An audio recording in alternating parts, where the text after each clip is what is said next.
Oh, what's this? All this news about Shadowverse Evolve got you interested in playing? Well, luckily for you, there's a new set coming out and I'm going to tell you everything you might need to pick up for both now as well as going forward into the future sets based on what we know as of set 9/10 here in the Japanese format. It's that time again to talk about must-have cards, and this time of course it is set 4, Cosmic Mythos. This is of course the last set before we celebrate the first anniversary of Shadowverse Evolve English Edition with the upcoming set 5. But especially now looking back after all these sets that have come out in the Japanese format, it's really easy to see which of these cards have aged super well and which ones I'm kind of thankful that I picked up back in the day. And I definitely would be looking forward to picking them up here in the English format as well. So let's go in order of classes and start off with Neutral. Neutral of course has one of the pack covers in it itself, which is Israfil, an 8-cost 8/8 that heals you 4 and on strike deals 3 damage AoE to all enemy followers. He's already pretty good despite the heavy cost, but if you evolve her for another play point, she also deals another 5 on her strike as well. So just from evolving her, she's a 10/10 and also basically board wipes your opponent. You might not think of her as anything too hot because of how expensive she is to play. You know, 8 cost and +1 to evolve is definitely a lot, but she fits really well into 2 archetypes, so if you're playing those, I definitely do recommend picking her up, which is Ramp Dragon, especially for a little while right now, because of course ramping into big stuff is good and she is a good big stuff. But on top of that, a lot of control style decks will be playing Israfil in the future too. Whether it's Control Haven, Control Abyss, anything that's control genuinely likes to go into the late game, and because of that, Israfil is a really nice answer once your opponent's low on resources to just kind of like board wipe them, heal yourself, and just put yourself into this winning position where you don't even have to attack with her. Honestly, you can just leave her as a standing 10/10, and that already puts your opponent in a very tricky position. So I'd recommend 3 copies of the regular one and 2 copies of the evolved version. I do want to mention Zodiac Demon, the other legendary here as well, which lets you discard a follower and engage him to choose an enemy follower in the field, and you deal it the discarded follower's cost, and then you deal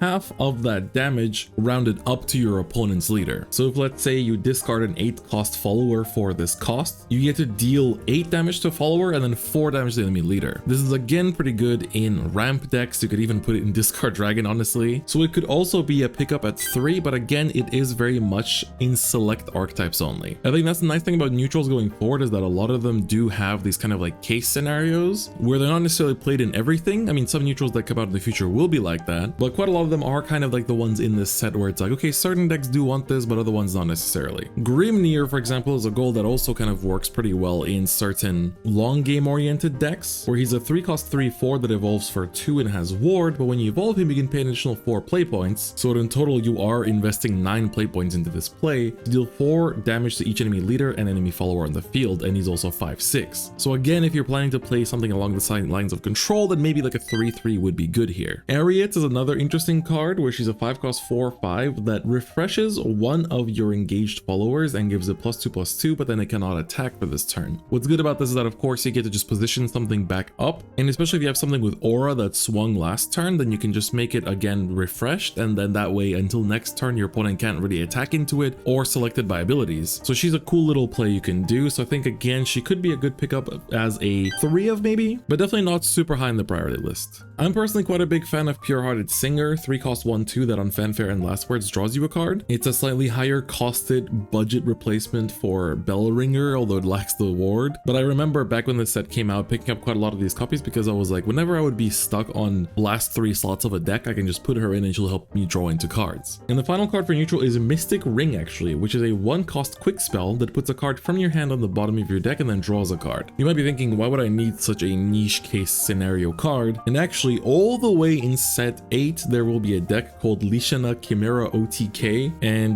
just for that, you are going to need this card. Just 1 copy is enough, but it is a silver, so if you want to pick up 3 and be safe, it's also not a bad bet. Moving on to Forestcraft, we actually have a lot of bangers here, and of course this is also where the Code Geass collab cards start showing up too. So first we have our legendary Cassiopeia, or Shitsu if you want to pick up that version. She is going to last for a very long time, so if you're a Forest main, you 100% need to pick up 3 of her. She's on Fanfare, she's a 5-cost 4/5 that selects any number of enemy followers in the field and deals them X damage divided between them, which equals the total number of cards in your hand and EX area combined. So yes, this can go pretty crazy if you have a bunch of fairies in your EX area and a full hand, you play her and basically board wipe your opponent. Just for that use as a board wiper, she's very good because Forest doesn't necessarily get these kind of flexible board wipers that much, and so especially in these board-based metas, it's very good to have. So 100% a 3-0. Another reason why Forest is so good in this expansion is that it got a really good new finisher in King Elephant, a 6-cost 1/1 with Storm that on Fanfare bounces any number of your cards on your field and gets +X+X,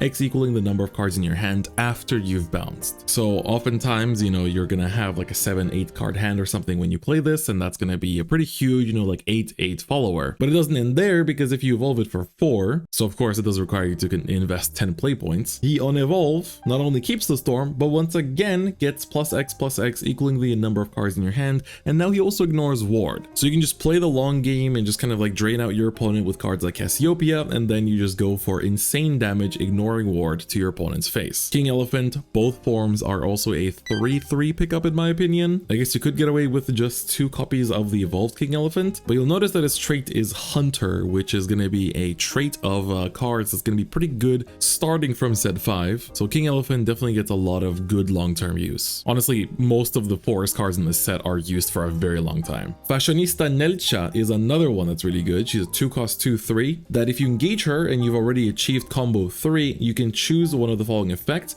One of them gives one of your other followers +2/+2, but the other effect gives one of your enemy followers -2/-2. This card is still used in the set 9 format in Japan. That's how long it lasts, because she doesn't require many play points to commit to, and you get more and more play point refunding cards in the future. And so for that reason, Nelcha just kind of like fits in really well, being able to answer boards, but also being able to just like buff up your Storm followers too. And I mean, the good golds don't end there. All 3 golds in this set for Forest are home runs, because Spring Green Protection is another one, being a 1-cost amulet that whenever it leaves the field puts a Fairy Wisp token into your EX area, which works great with our Cassiopeia. But on top of that, you can pay 1, engage it, and send it to the cemetery to select a Forest follower in the field and give it +1 defense. But if you're playing this on combo 3, then you also give it +1 attack. So this is fantastic because it gets you a Wisp, and you basically paid 2 play points in order to buff up something, which works really well with the Storm cards in this deck too, or in this class rather.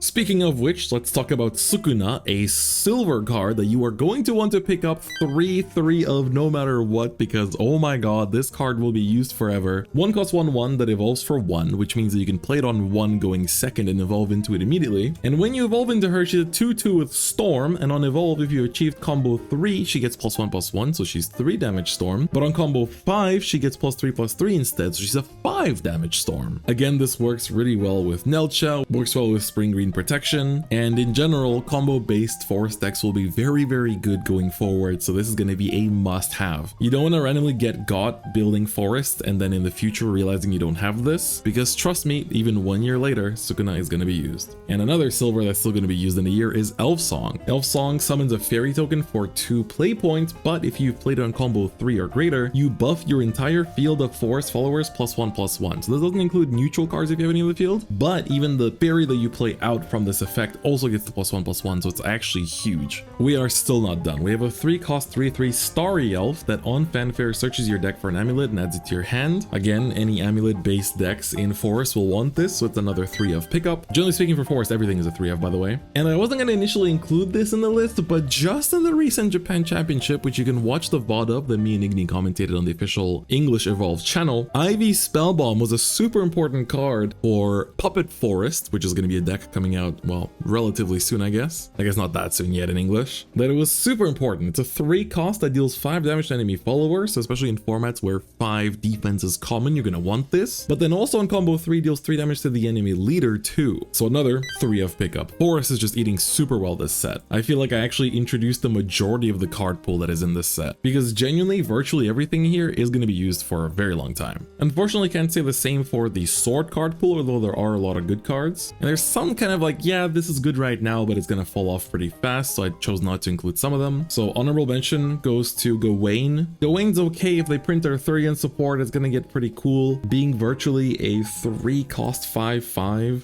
that discounts your future commander cards is nice, but he's a bit too setup reliant. I feel like that's the problem with a lot of sword cards sometimes. So as a sword main, I'm always very harsh at evaluating these cards too. But one card that I will recommend you to pick up is Mars.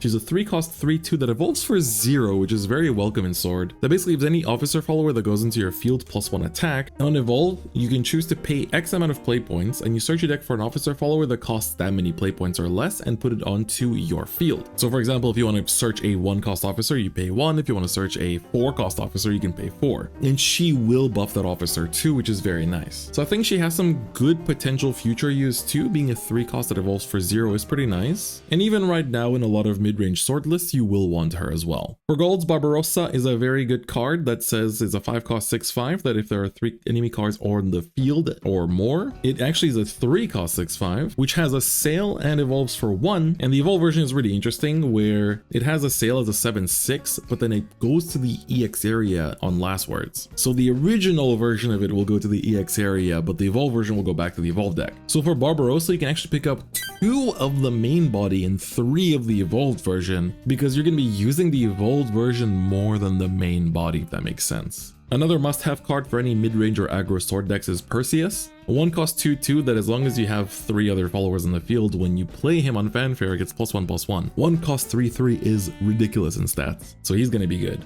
Cyclone Blade or the Chivalrous Charge, whichever version you want to pick up, is also a good one to have. Basically 3-cost spell that lets you choose one of your commander followers and then basically deal AoE damage to all enemy followers equaling that selected follower's attack. Literally just causes a cyclone around you. You can pick up just 1 of this, but also 3 if you want to just have the playset is also fine. Depending on future Arthurian support, Roundtable Assembly could be an okay one to pick up too. It's a 1-cost that either searches your deck for an Arthurian follower or buffs one of your Arthurian followers with +1/+2. Right now the Arthurian cards are a little lacking even at this point in the Japanese card pool, so I'd say just to be safe, pick up 3. I do look back on some of the previous sets where I've done these must-haves and didn't recommend the Earthright cards enough, so I don't want to regret that in the future, so I'm going to just say that here for now. Romeo and Juliet are also a nice pair, of course, as I'm sure our ancestors can confirm as well. So 3 of each can also be a good pickup here as they are just silvers. But finally from bronzes, Armor of the Stars is a really good card that's going to be really good in control sword decks. Yes, you heard me right. And if you watch my Grand Prix Chiba video, you'll actually know that I've lost to this card before, where it's a 2-cost spell, sadly not a quick, that lets you give a follower +1/+2 and aura. So this could be really annoying with the Henriette I mentioned earlier as well. It's just a bronze, so a 3 of pickup for sure here. Over to the spellcasting world of Runecraft, we have the legendary 7-cost 7/7 Giant Chimera. Fanfare on spell chain 10, it deals 5 damage to each enemy leader and enemy follower in the field. On spell chain 20, it does that for 10 damage, and on spell chain 30, it does that for 30.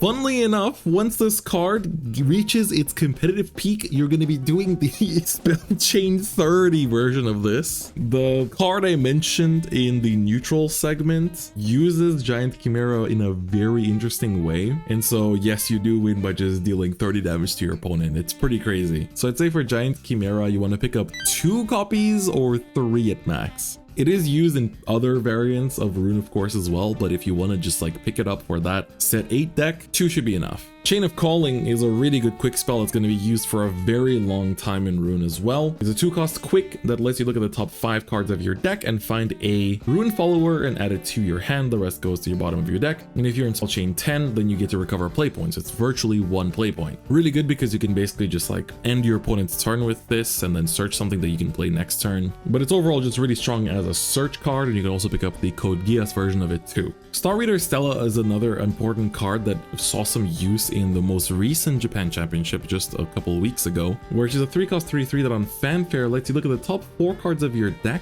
put 1 into hand, 1 into cemetery, 1 on top deck, and 1 on bottom deck. So if you want to set up the cemetery with anything, you can do that. You add something to hand, and you can also confirm your next draw and then use some effect to draw that card. And then on strike, she lets you look at the top card and also put it into your cemetery if you want. So if you like those kind of decks that let you peek at the top card and stuff, that's going to be good fit, but she's also going to see some just generic use in helping you set up in a variety of different Runecraft archetypes in the future. So I'd say getting 3 copies of her is pretty good here too. Freshman Lou is a good card for academic. Academic, so she's a 2-cost 1/2. Academic isn't going to be an archetype that's super well set up for a long time, but it will eventually, as you also may know if you play the app version of Shadowverse. And on Fanfare, she searches your deck for a spell that costs 1 play point and adds it to your hand. So she can be your searcher for insight, but just having the Academic trait is also very important. So I'd say pick up 3 of her just in case if you ever want to play a card like that, or if you want to play a deck like that, or if you want to just have an insight searcher too. Also Angelic Snipe technically as well, and Angelic Barrage. Ah yes, and of course my biggest demise in my competitive career, Concentration. 3-cost spell that heals your leader 3 and draws a card. You can kind of forget the Earthright part. It draws you 2 cards instead if you Earthright with it, but most people just use this in Spell Chain to heal 3 and draw 1. You can also play this for free from Merlin, or play it before Merlin and then play it again with Merlin to heal 6 total. It hurts us dragon players that don't have enough damage sometimes if you start healing too much. So Concentration, definitely pick up 2 if you want to play Spell Chain in the future, or Kuon in set 6, but 3 is also a safe bet just in case. And the good cards don't stop there. Magical Owl is another good card that'll be good for Spell Chain, being a 1-cost 1/1 with Rush, that on both Fanfare and Last Words discards a spell to draw a card. Again, fantastic Spell Chain setup. And then just in case for Earthright stuff, we have Starseer's Telescope, that of course has stack and lets you on Fanfare look at the top card of your deck. Being a 0 play point card, it will be good until set 9, where you get ways to treat other Earth sigils as 0 play point cards with a certain card. But for the time being, I'd say pick up 3 telescopes too. Dragon gets a lot of interesting cards in this set, with one of them being the very famous Sybil of the Waterworm. She's a 3-cost 3/4 that on Fanfare, if you have Overflow active, then she gets +1/+1 and it also ramps you 1 play point. But at the start of your end phase, she also gets +1 defense, but if Overflow is active, she gets +2 instead. So she unfortunately does not ramp unless you're already in Overflow, so it does feel like it's a little bit nerfed compared to her initial app version. But she will see some use here and there because she is cheap in play points and she does provide a bit of healing. So 2 or 3 copies of Sybil I think is recommended, and she also works really well with, I'd say, the best card in this set, which is going to be actually a gold. But before that, in case you're planning to build Arm Dragon, which by the way in set 10 is looking to be a very strong deck finally, the 2 Levitine Dragon forms are not necessarily going to be super amazing in that version of the deck, maybe potentially, but Defense form of course lets you heal yourself and has Ward, whereas Blast form has Intimidate and also AoE wipes out your opponent's board, and they're all treated as Levitine Dragons, so they do work well with the stuff coming in set 10. So maybe you can pick up one of each of these, or if you want to play Arm Dragon right now, then you can pick up more copies too. But I think even then, just like 2 max because of how many different forms you have. But anyway, let's get on to the actual main feature here. Prime Dragon Keeper. This one's very nostalgic for me. I played PDK a lot back in the day on the app version, and I do play her a lot in Evolve too. So she's going to be really good for a very long time, because any time that anything similar to Aggro Dragon gets supported, you always play PDK. So she's a must 3 of, but she's a 3-cost 1/5 that if you have Overflow active when you play her, then she gets +1/+1 and Intimidate, which is really annoying for your opponent to take care of because of the 6 defense she has. But on top of that, her main effect of course is whenever another dragon follower that costs 3 play points or less is put into your field, you have to select the enemy follower in the field, and then you deal 2 damage to it and 1 damage to its leader. That does mean that unlike the app version, if your opponent doesn't have any followers on board, her effect will not work because she has to select an enemy follower to do the damage to the leader too. So you can't just ping the opponent's leader on its own. But she's really good in any board-based decks, and she has a lot of good cards in this set specifically that work synergistically with her. One of them is Star Phoenix, a 3-cost 2/3 that whenever you play a dragon spell, you can pay 1 and revive it from the cemetery, which is really nice. 1-cost 2/2 that evolves for 1. Then after it evolves, it becomes a 4/4 and it gains the strike ability to also deal 2 damage to an enemy follower. So it's a good card because it's 3 cost, therefore it procs your Prime Dragon Keeper, and it also keeps coming back from your cemetery for just 1 cost. Truly a Phoenix. Then a good silver is Dragonute Fist. This works pretty well in Discard Dragon for the time being too. Whenever it's discarded, it goes to the EX area, and its main effect is you select the enemy follower in the field and deal 3 damage. This also has a Code Geass version, so you can pick up whichever one you want, but I'd say 2 or 3 copies of this would be good. And for Star Phoenix, I think that'd be like a 3/3. And finally, for some more cards that work well with our Prime Dragon Keeper, we have Aqua Nereid. She's a 2-cost 0/1 with Ward that on Fanfare summons a Mega Lorca token, which is a 2/2, but if Overflow is active, it gets Storm. So not only does this proc Prime Dragon Keeper, which you can use to, of course,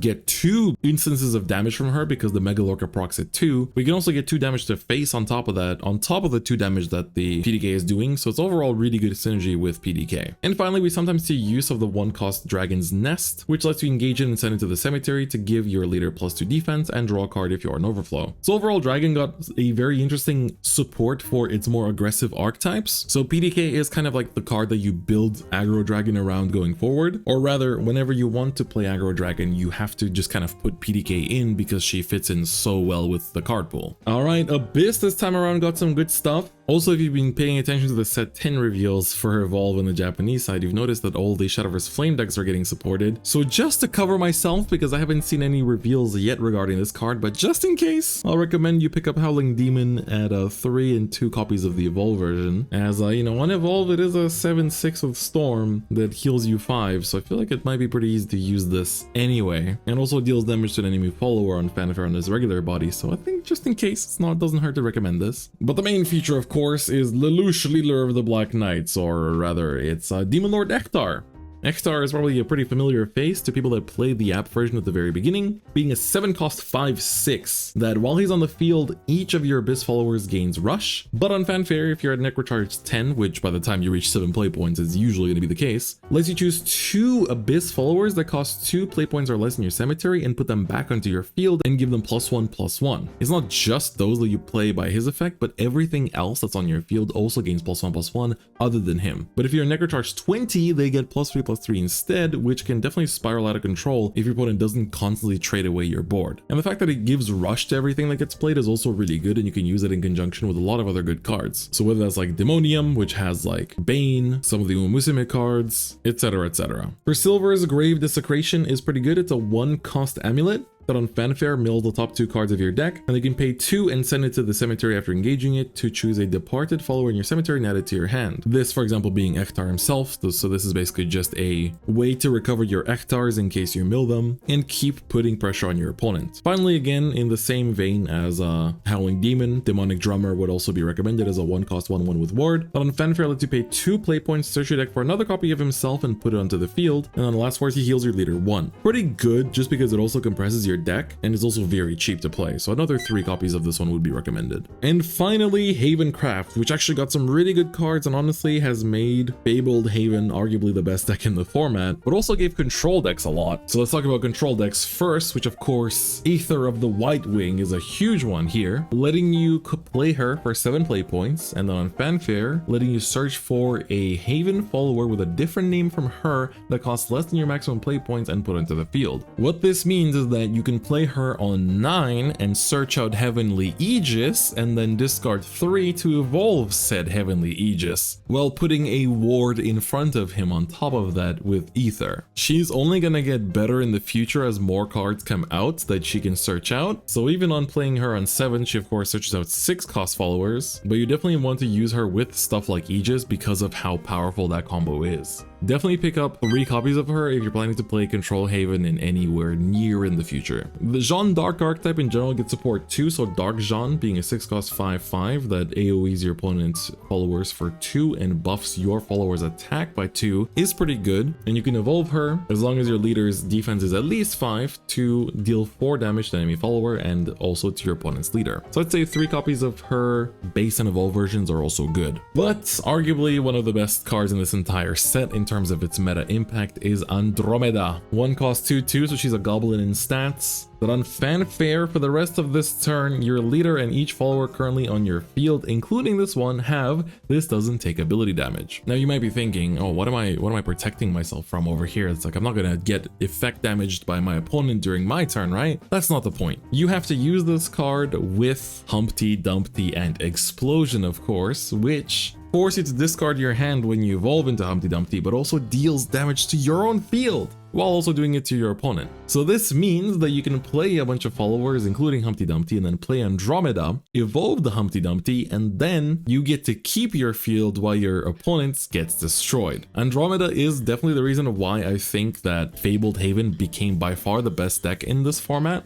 Or I guess by far is not really that correct, because also Forest is really good in this format too, and so is Discard Dragon, and so is Heroic Sword. But I feel like Fabled Haven was already very good last set, but this definitely gave it another extra tool, and guess what? It's gonna get another strong tool in the next set too. So Andromeda, 100% of 3-up if you're playing Fabled Haven. She is a super important card in that deck. If you want to play Amulet Haven though, Glow of the Stairways is a really good card as a 2-cost amulet that on Fanfare searches for a different amulet. Or actually it can be the same amulet, but for any amulet. And you can also pay 2 play points as a quick effect, send it to the cemetery to heal 1 to your leader and draw a card. So that way it doesn't clog up your board and you can't get board locked either. Amulet Haven will get really good in set 8, so you definitely want to look out for that. And then there's also the 6-cost 3/3 Star Priestess that lets you evolve in a very unique way, which includes banishing an amulet on your field. And on Fanfare, she also engages 2 amulets on your field and then deals 3 damage to an enemy follower while healing 3 to your own leader. So you get to engage 2 amulets and then basically banish one of them to evolve, and then she replays an amulet from your cemetery after that.